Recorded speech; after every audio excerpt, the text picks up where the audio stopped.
to be honest, if a club like Manchester United contacts you for such a role, you cannot possibly turn it down. Manchester United showed the door to Ole Gunnar Solskjaer last week and has finalised former Hoffenheim and RB Leipzig manager Ralf Rangnick in the interim role for the rest of the season. Though the club has managed to stay afloat with the Champions League round of 16 qualification with a win against Villarreal, there seems to be much left to figure out as far as the club's internal workings and fortunes in the Premier League are concerned. Rangnick comes in with quite the resume, having started coaching in 1983. He comes in with a hefty bit of managerial experience at various levels in football, with most of it being in the Bundesliga. He was the head of sports and development at Russia's FC Lokomotiv Moscow before taking the United job.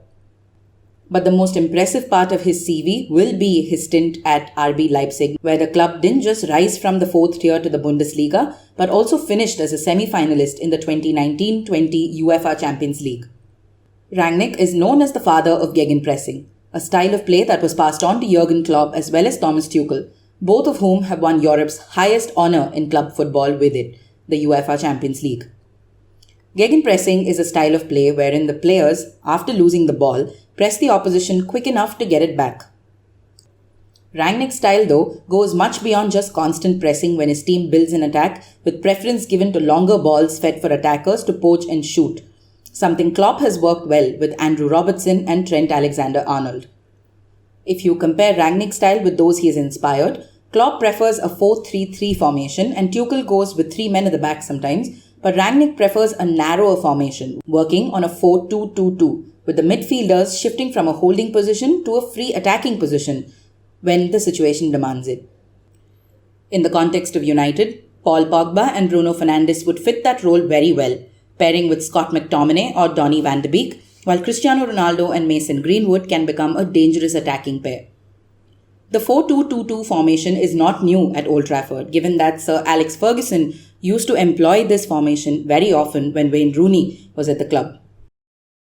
However, the caveat to such a style of play is a need for a consistent and heavy work rate throughout the match. A team applying the gegenpress must have the ability to switch from attack to defense promptly. That and the constant pressure often tires players not accustomed to the style, which makes a side vulnerable to injuries in a packed schedule, something that was seen in Marcelo Bielsa's championship win with Leeds United in 2019, referred to as the Bielsa burnout.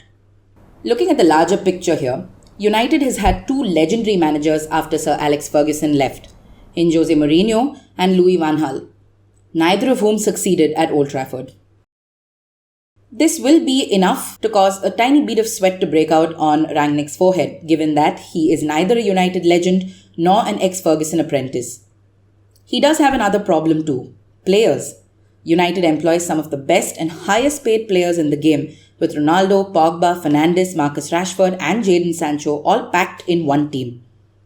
To minimize the coincidence factor and to have control and gain control on the game. And this is in football what it's about. And this is my approach. I will try to help these outstanding, talented players to try and get and keep the way away from their own goal.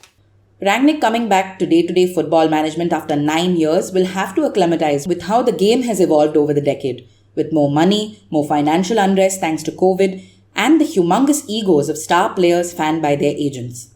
As he begins his stint with United, Rangnick's objective will be clear: to reconstruct a broken team and earn a top 4 finish in the Premier League.